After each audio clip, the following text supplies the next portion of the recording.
Karibu tena kwenye makala ya Kilimo Leo, jukwaa linalokuunganisha na maarifa yanayobadilisha kilimo kutoka shughuli ya kujikimu hadi biashara yenye faida. Wiki iliyopita tulijifunza kuhusu ufugaji wa ng'ombe wa maziwa kwa kutumia mfumo wa zero grazing. Leo tunarejea katika sehemu ya pili ya makala haya, tukielekeza macho yetu kwenye moja ya siri za mafanikio ya wafugaji wengi wa kisasa, yani nyasi ya Super Napier. Kwa wafugaji wengi, uzalishaji mkubwa wa maziwa huanza na lishe bora, lakini je, Super Napier ina utofauti gani na Napier kawaida? Inapandwaje?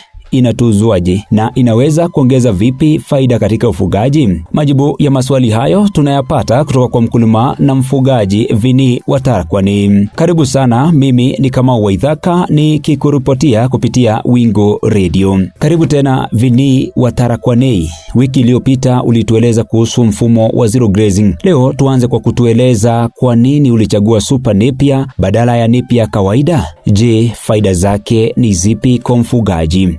Kitambo bana anasemanga, unajua sasa generation, kuna mtu alisema generation inaenda na vitu new. So kama sisi sasa tumeshikilia Super Napier. So ile ya kitambo tuliona haileti ni production. Sasa tumeingia faida ya kwanza, una maziwa. Ya pili, faida hata ambayo watu hawajui huko. Naam, mbegu au miche ya Super Napier uliipata wapi? Na mkulima anayependa kuanza anaweza kuipata kwa gharama ya kiasi gani?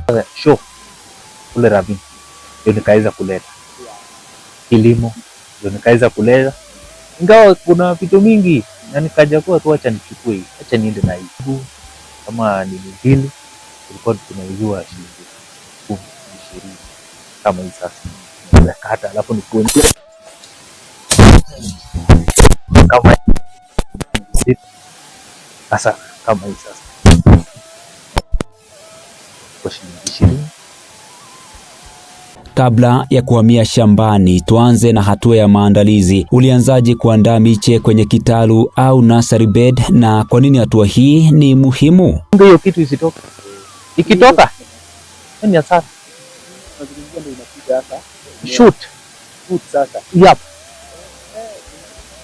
kuna shoot, hii ni shoot. Aya, kuna roots hapa, ndio roots, ndio hata wewe mwenyewe ukiangalia vizuri utaona ndio hivi naziona pia. Ndio nakuja kufanya nini yangu hapa, na leta miti yangu na kaa chini kama babu wa kitambo, ndio naanza sasa kukata kama hii sasa, ndio nakata. Samanga usikate, niende flat kama hii, siende hii, naona hivi sikata hii, ndio ndio mari hii imwage maji, alafu hii ya juu naona kama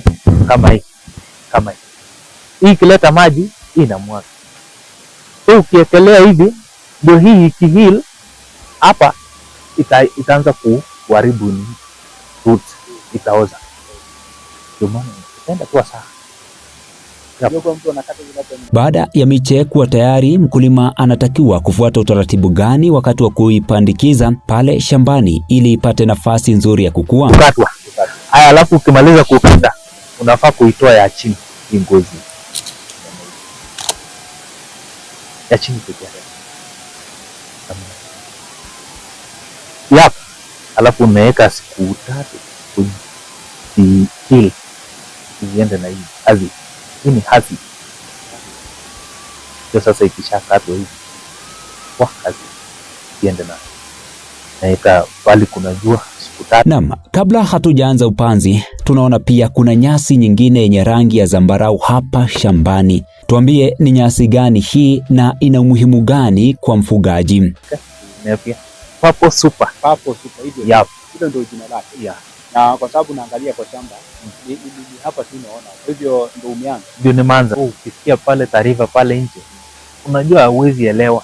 Kuna wale ambao wanasema no production, kuna wenye wanasema iko. So ndio acha nijaribu. I can try first. Ndio nione. Sasa tuonyeshe hatua kwa hatua namna ya kupanda Super Napier.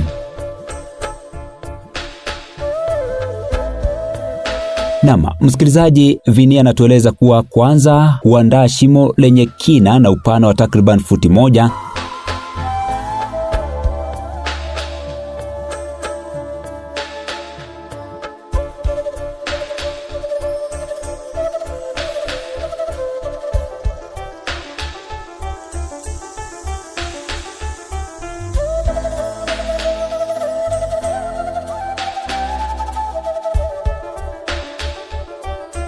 Sasa kwako sasa.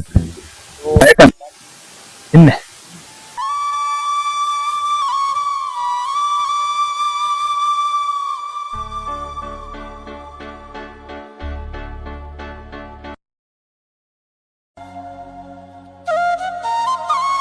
Anachanganya udongo vizuri na samadi iliyooza ili kuongeza rutuba.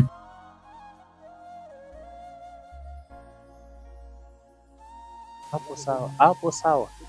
Kumbe wewe ni mwanafunzi. Mwanafunzi ambaye anashika haraka anafaa kupata alama. Kisha anatueleza hupanda mche kwa uangalifu na kuufunika kwa udongo laini. Nilikuwa nimekuelewa sasa kama super. Hapa kupanda. Unajua sasa hii ndio tumekata. Sasa umeona ile nini imeisha. Ila hazif lakini bado zinahitaji. Iko sawa. Kisha juu. Sasa ndio nilikuwa nimekueleza unafaa kuitoa hii. Toa hiyo. Na uchunge usikate nini? Shoot. Shoot. Muhimu sana. Yep. Kata hiyo. Imeharibu. Hapo max utaanguka. Naona. Pole pole. Unaweza sasa kupanda. Na vile nitapanda utaipanda. Sasa kama hii ndio naweka hii slang. Nasemanga 35. I think unaelewa. Kama ukikamata ndio unaelewa. Haya. Kama hii sasa namna hii. Alafu hiyo ibakia kwa juu. Umeona? Unaona kaje? Haya, panda moja. Side. Side. Yeah. Alafu hii shoot ipate nini? Kujaminate alafu hii ipate yani.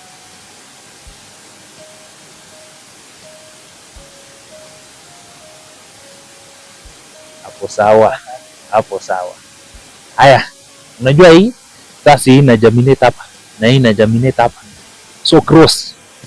Across. Unaona? Juu yake. Unaona? Like that. Hapana. Room. Yep.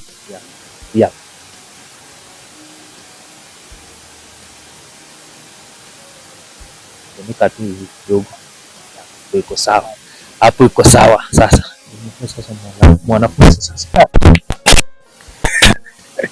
Na kwa sasa tunaona shamba lako limeota vizuri. Kwa wastani, kwa siku unakata kiasi gani cha nyasi kwa ajili ya mifugo wako? Na je, huwa unachanganya na aina nyingine za chakula ili kupata lishe kamili? Unajua ile chakula kifungu chake hivi. Hiyo nakata karibu 20. Kama 20.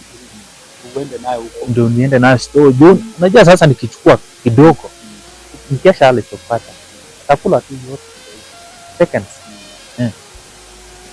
Supu ambayo nachanganya nishachanganya. Unaona? Na hii. Sasa ndio chokara inakata inatoa hizi rice. Kuna sizes. Katika uzalishaji wa Super Napier, ni changamoto zipi ambazo mkulima anaweza kukutana nazo? Je, kupalilia na matunzo mengine ni muhimu kiasi gani ili kuhakikisha nyasi hii inatoa mavuno bora kwa muda mrefu? Ndio mizimu sasa ndio napalilia na dawa. Ndio kupalilia mimi mwenyewe. Hii Super nimepalilia. Dawa ambayo unasema ni dawa gani hii ambayo Fruit leaves ya kuharibu hizi tu. Fruit leaves kama hizi zinakuanga ukizikata zinakuanga zina nini? Zinaoza. Kuna mvua kubwa zinaoza. Zipata kwa sasa Tunapohitimisha mahojiano yetu, ni ombi lipi kwa Wizara ya Kilimo pamoja na wadau wengine wa sekta ya kilimo humu nchini ungependa waweze kuliangazia? Tukienda kununua kitu, bei yake bado iko juu, unapata pale. Sasa unajua sasa ile budget hata iliposomwa tukasema tumefaidika, lakini hakuna malalamishi hapo. Kama sisi tukienda kununua like dairy milk bado iko juu, tukienda kununua dawa ya ng'ombe bado ziko juu. So mimi naona tu sometimes nasemanga niache hii kazi ama niendelee nayo, lakini niliamua tu kukaza kamba, acha niendelee nayo. Nina matumaini pale mbele.